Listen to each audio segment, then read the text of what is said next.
జమ్మూ కాశ్మీర్లోని పహల్గామ్లో ఉగ్రవాదుల కాల్పుల్లో మృతి చెందిన సాఫ్ట్వేర్ ఇంజనీర్ సోమిశెట్టి మధుసూదన్ రావు భౌతిక కాయం సొంతూరైన నెల్లూరు జిల్లా కావలికి చేరుకుంది. బెంగళూరులో సాఫ్ట్వేర్ ఇంజనీర్గా పనిచేస్తున్న మధు తన కుటుంబంతో కలిసి వేసవి సెలవుల కోసం కశ్మీర్కు వెళ్ళగా అక్కడ ఉగ్రవాదులు జరిపిన నరమేధంలో అసూలు బాశారు.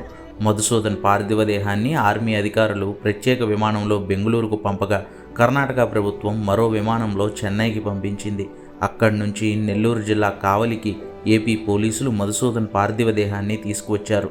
అంబులెన్స్ నుంచి భౌతిక కాయాన్ని దింపి స్థానిక పోలీసులే భుజం కాసి బాక్స్ను మోసుకొచ్చి కుటుంబ సభ్యులకు అప్పగించారు. ఉగ్రమూకల మారణ హోమంలో అసూలు బాసిన దేశ పౌరుడికి పోలీసులు సెల్యూట్ చేస్తూ పోలీస్ శాఖ తరపున గౌరవాన్ని అందించారు.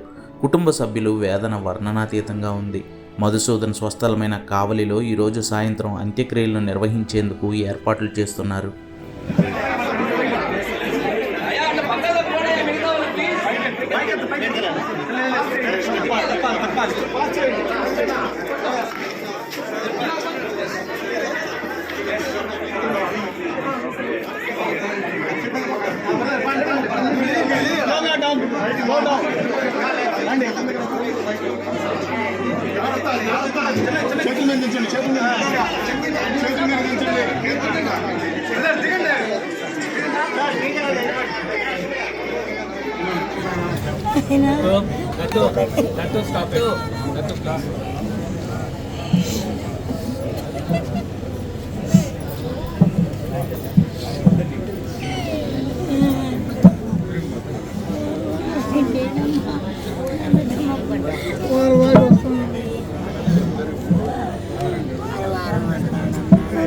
చెప్పాలి